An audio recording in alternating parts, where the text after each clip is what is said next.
Hello and welcome to AXSchat. This week we're delighted to welcome Molly Watt with us as our guest. Molly is very well known within the UK for being Usher syndrome advocate and also technology enthusiast and blogger. So welcome, Molly. Yeah, I've been interacting with you on Twitter for the last couple of years. It's great to actually virtually meet you face to face. yeah, it's brilliant. Brilliant. We have this kind of technology, isn't it? Yeah, it's so. Thank you for joining us. So obviously I'm aware of your story, but some of our viewers won't be. So can you tell us a bit about how you came to be into accessibility? Obviously you have ushers, but give us a bit of background. Sure. So I have Usher syndrome, which means I was born deaf, and then later on during adolescence, I came along came the onset of blindness. So retinitis pigmentosa is a progressive form of blindness. So being deaf as well as blind during education was really quite a struggle without the right tools. So I really my passion for technology these days is because I've had to strategize with the tools, and now through my own experiences, I will talk and consult on how they could be made better or more accessible to more end users. So really, it's just as a result of quite a lot of bad experiences, I'd say, in education and getting a job and things like that. I'm quite passionate about if one has the right tools, they can do anything, because that's really how I managed to achieve my GCSEs, my A levels, and even get into university. However, I think it was just my calling, really, just to come out and actually try and help other people, to really not to prevent them from experiencing the same experiences I had with the whole lack of accessibility. I really do feel that with the right tools that everyone can succeed. So that's why I'm quite passionate about technology, accessibility, and assistive technology. So yeah, that's really just the basis of it.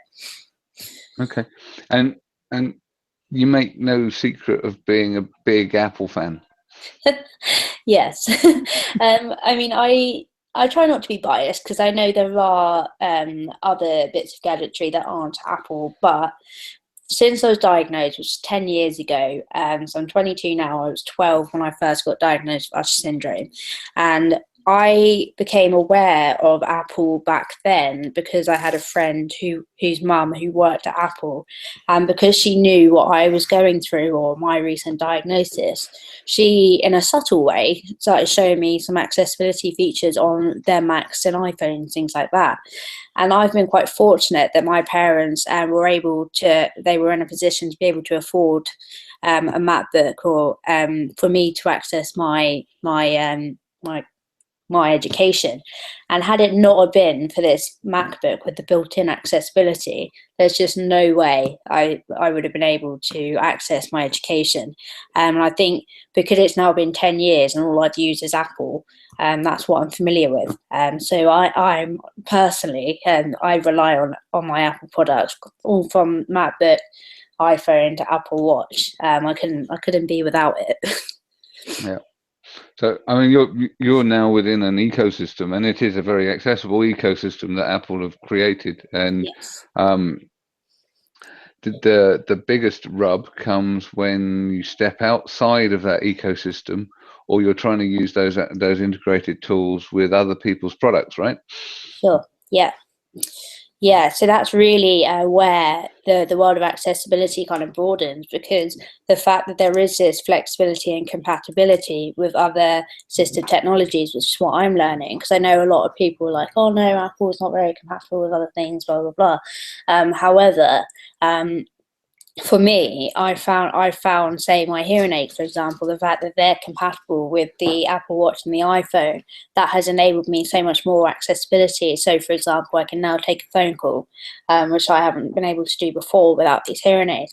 And now, so all the technology that's available for blind people, assistive technology, is now accessible for the deafblind like myself with these hearing aids.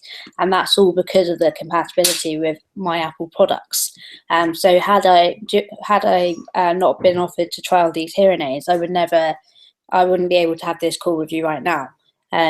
So yeah, it's definitely, and this is all in the last year and a half where I've really been starting to experience things a lot more now that I've got these hearing aids. And it helps me with my company and the way I communicate with people also, especially with the fact that I'm dually impaired. So my sight, I've only got 5 degrees vision. So having these hearing aids that can connect to all the different gadgetries just makes the world so much easier for me.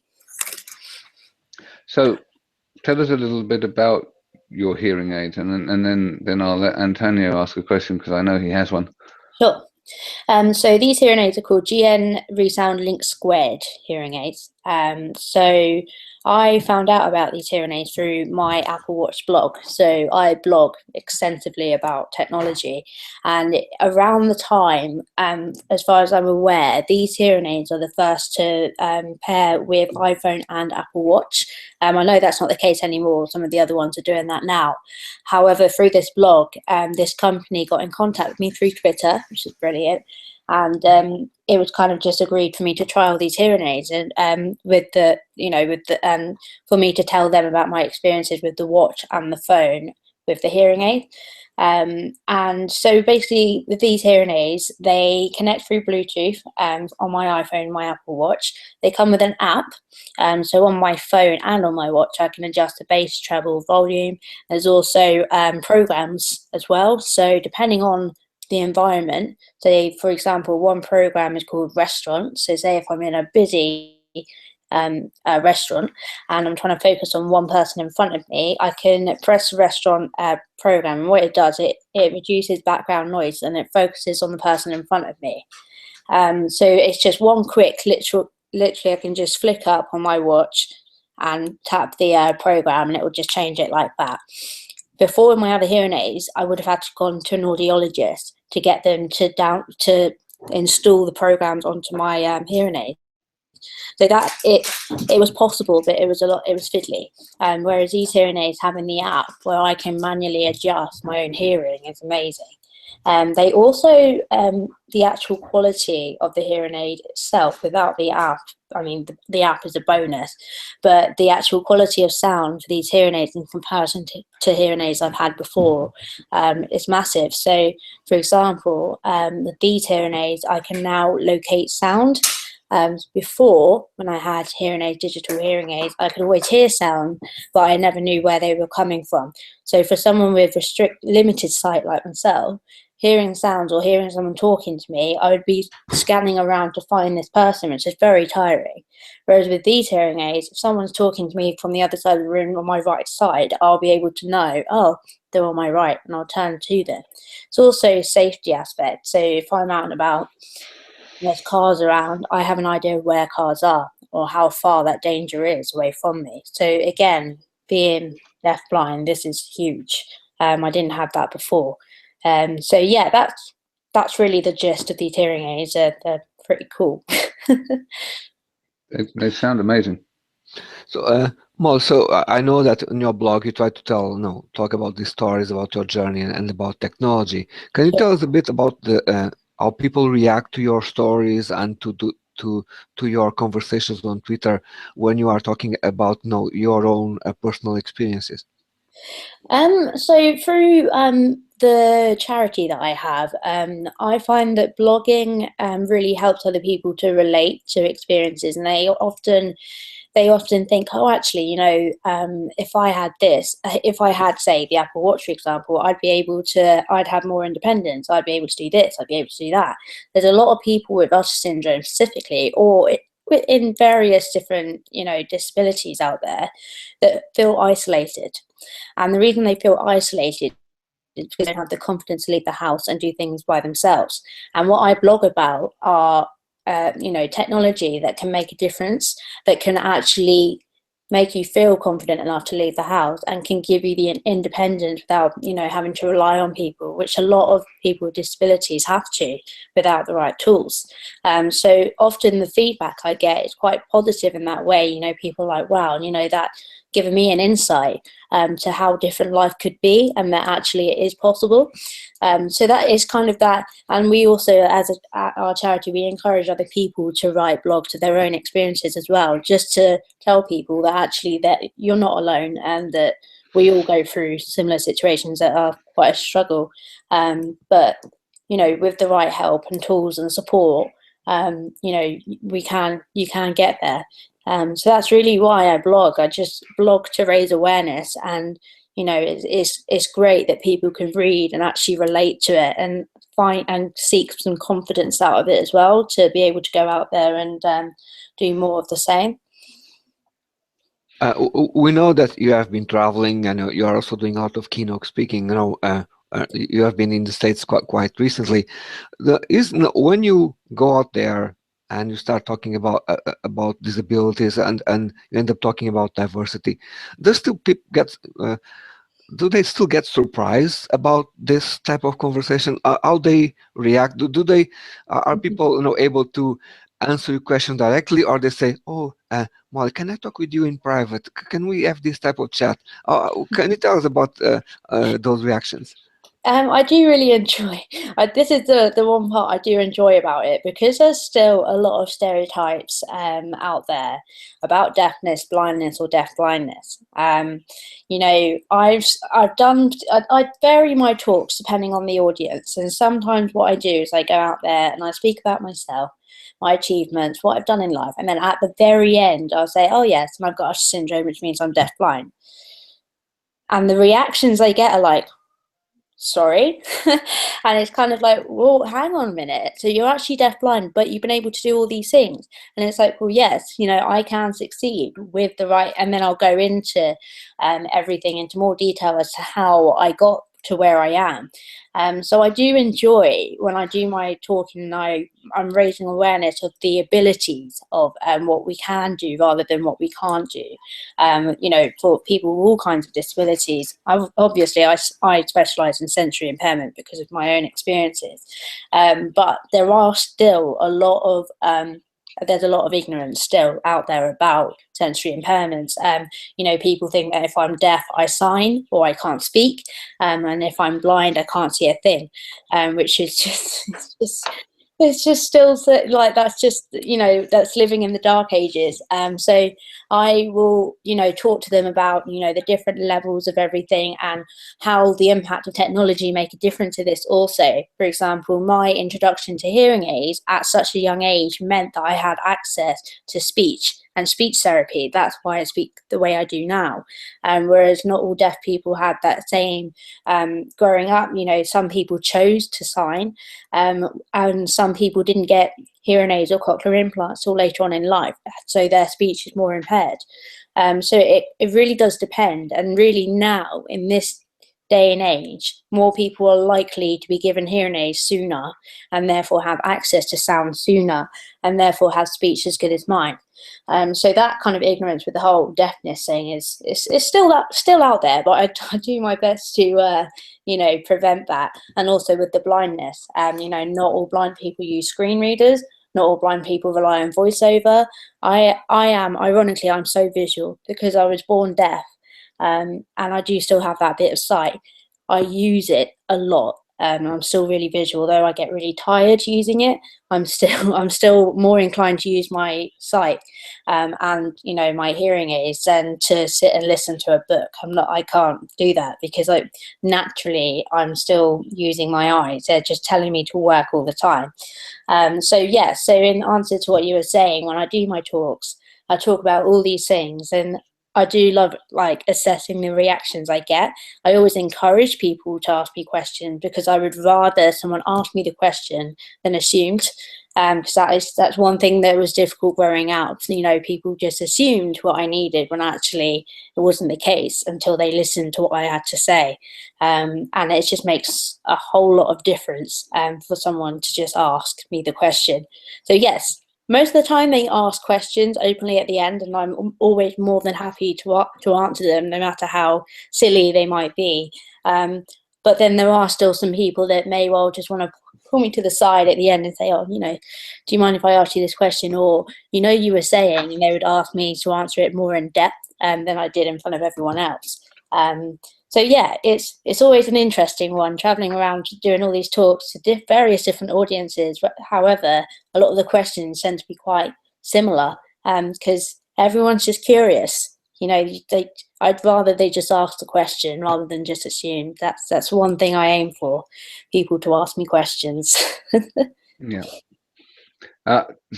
So I know a lot of people who are visually impaired, quite a few people who have RP as well, Yeah. who are equally like you, very much visual. And you're right, it's a common mistake that people make with visual impairments, that people won't use their sight, whereas actually most people really want to use what's left of it.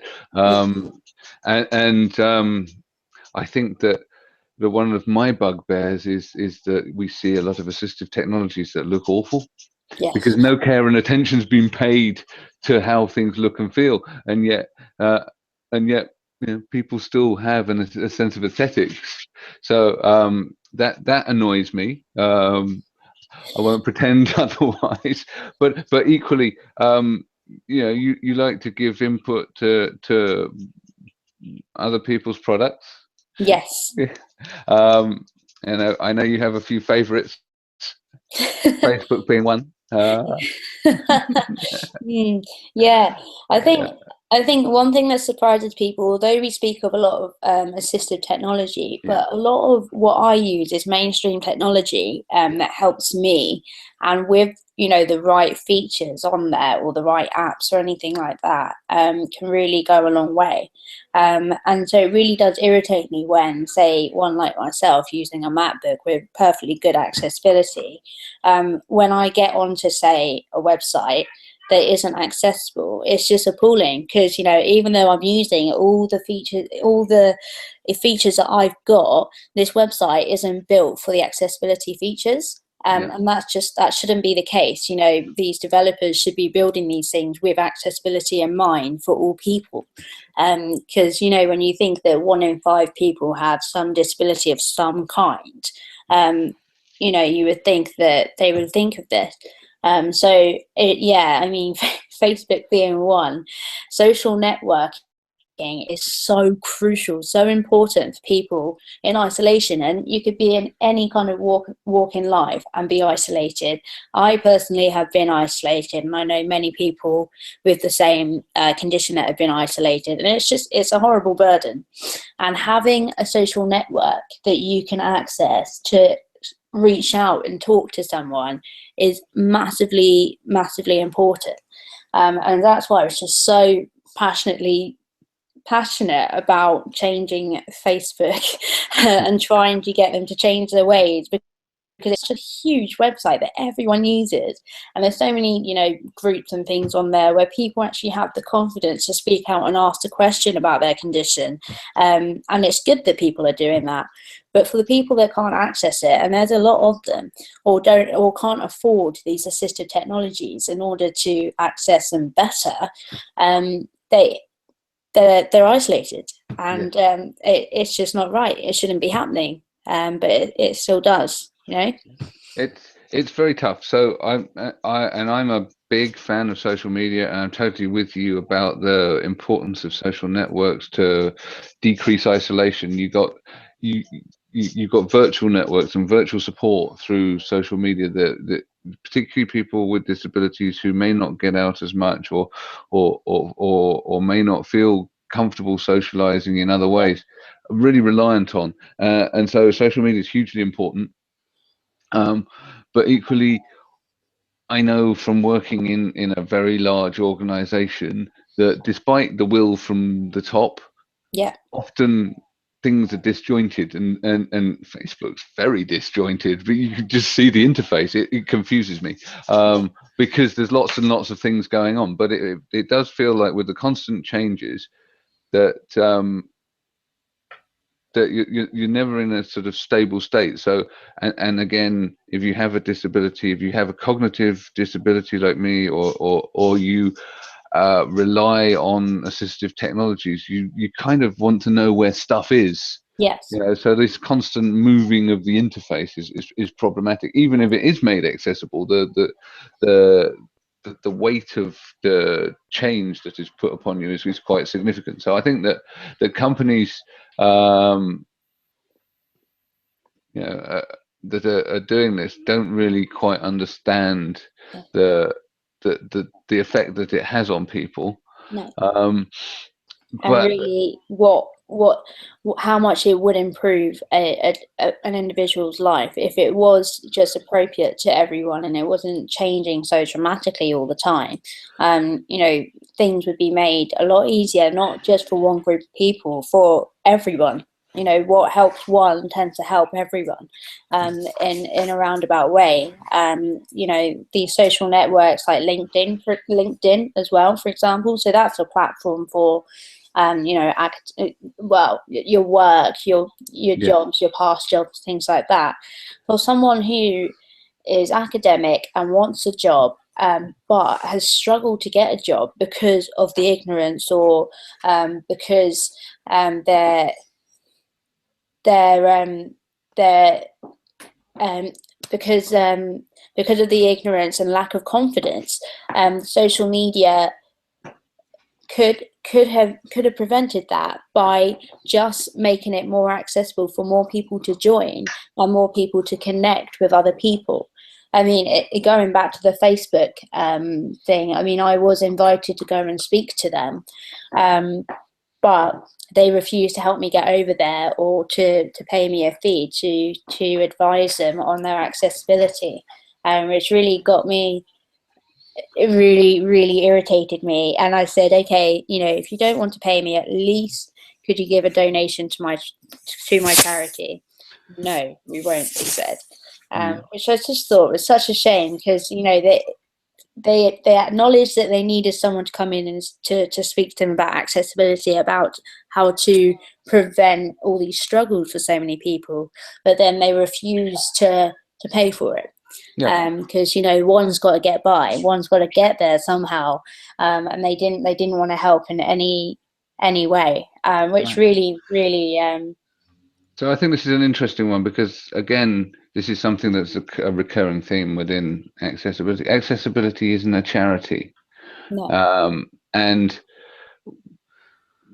if you were to say, oh, I found a problem with the security of your website and I've got the answers for you, you wouldn't expect that company to expect you to come in and do it for free. No.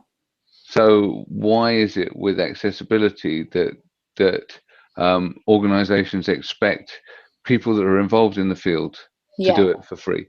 And I think it should always be an element of, you know, making sure that you're paid for your time and your expertise and everything else, because companies also don't value what they don't pay for.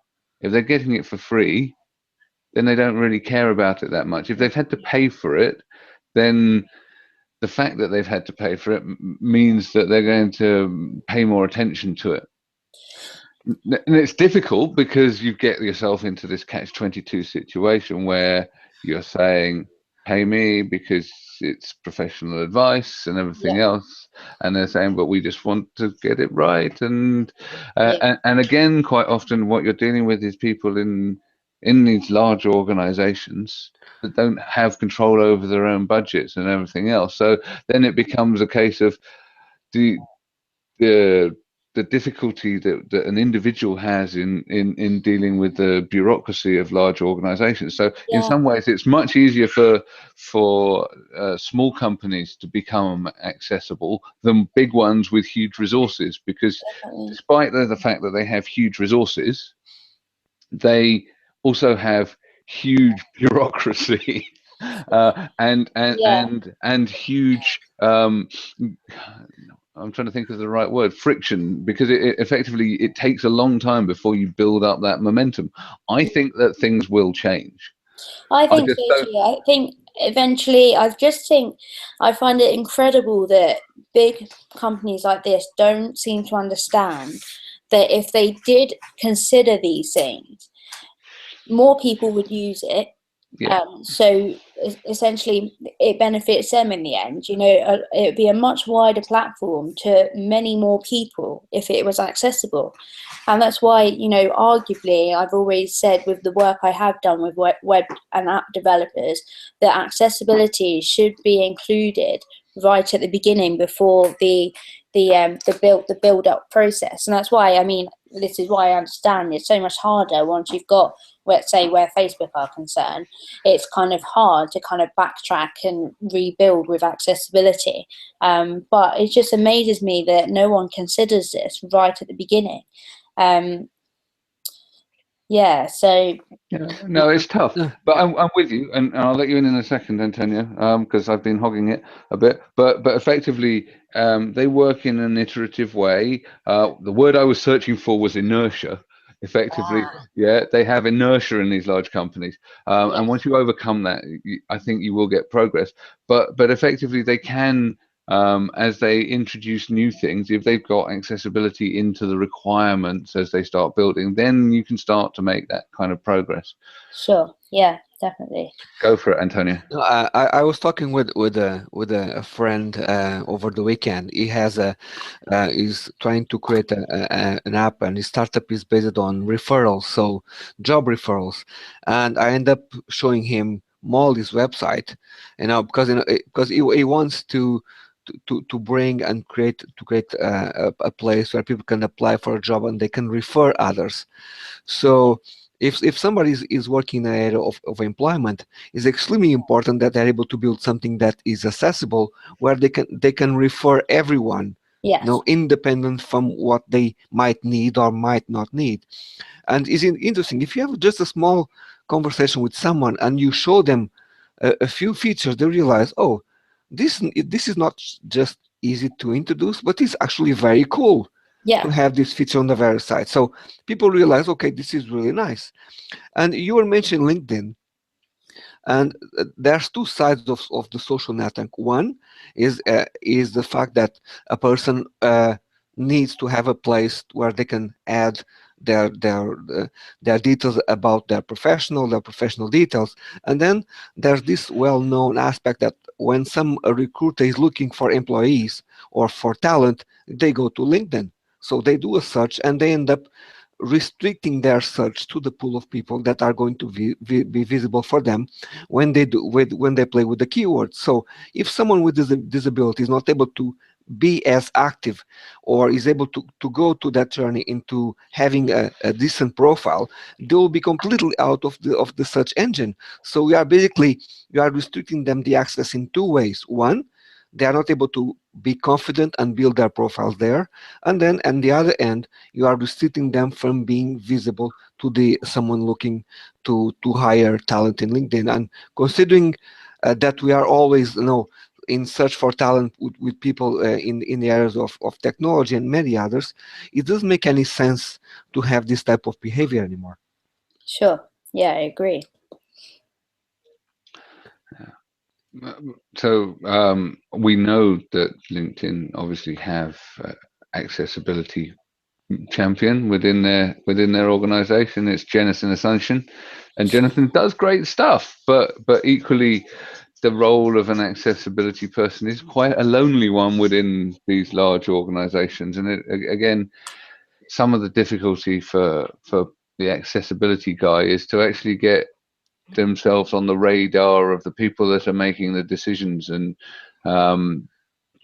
that's tricky. I've been there. It takes a long time to sort of go from the point where you've entered into the organization and the organization's made the choice to bring in the accessibility guy, to that being embedded into the way that they do their the way that they do their work and their practice and everything else. That's a long journey. I've been walking that road for 6 years now in my particular employer, and we've got a long way still to go, but we've made progress. So Sure. Some of the things that we have done, we're training people on accessibility. We've set up apprenticeship schemes to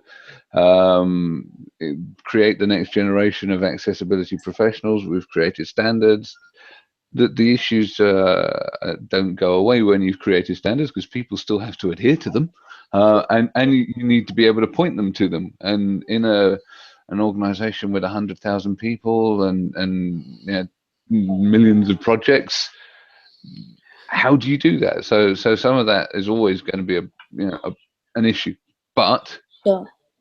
the more you talk about it, the more you educate people, the more people become champions, and you create networks of champions. Yeah.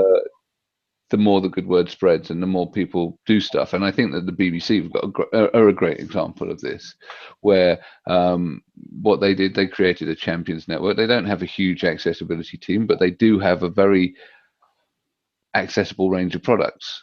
They do, yes. Not everything's accessible, but a lot of their products are very accessible, and they generally do a good job.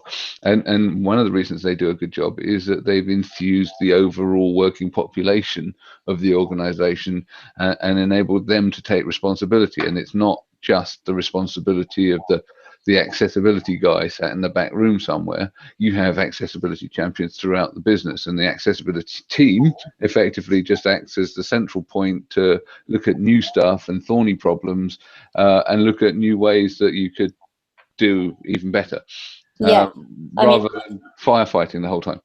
Yeah, definitely, I agree. I mean, BBC, I did a talk there earlier this year, and they, it was basically a group of accessibility champions, and they were all just very open-minded, which is really all I could ask for, really, from where I was coming from. I mean, there was a group of presentations from all different kinds of people, all talking about accessibility, but all in different departments. And then we all broke down into smaller groups, where they, asked more specific questions.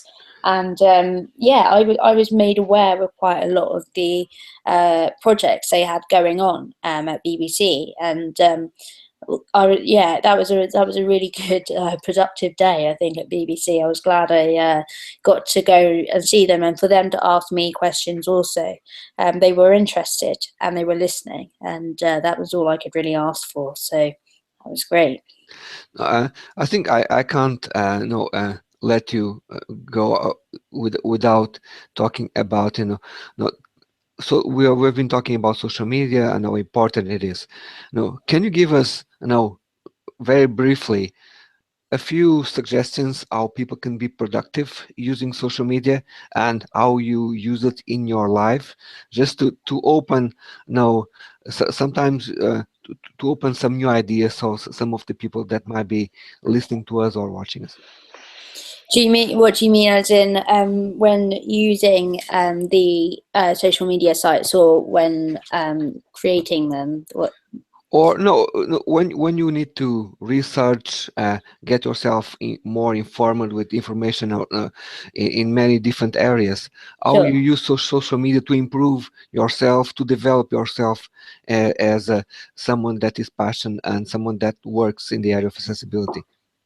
I think social networks, it's, for me, has been key to get the awareness out there, and spreading the awareness like constantly, and really just I mean, for me personally, it's that communication aid as well, being able to just go online and reach out and speak to someone, especially for those who are isolated. Social media, you can have access on any device, which is great. So there's all these different platforms and options for social media.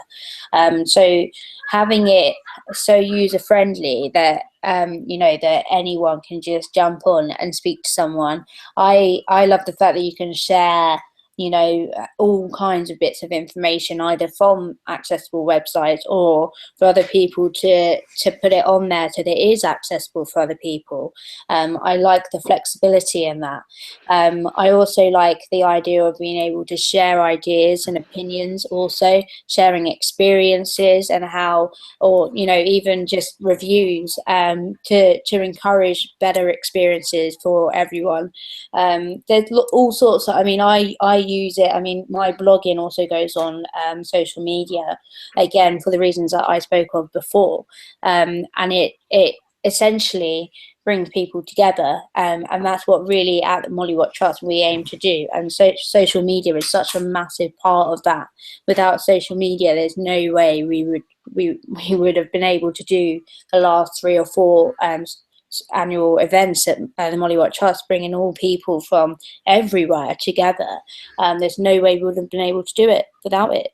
So when all's said and done, it is such a powerful thing for us all to have access to, and it makes such a big difference to an individual's life. Thank you. I think we're at the end of our half hour now, Molly, so thank you so much. It's been a pleasure chatting with you. No, thank you. It goes pretty quick, doesn't it? Yeah. So look, we look forward to you joining us on Twitter tomorrow night. I'm sure it'll be a really lively chat. Yes, yeah, look forward to it. Great. Okay. Thank you, Molly. Bye-bye. Bye-bye. Bye-bye.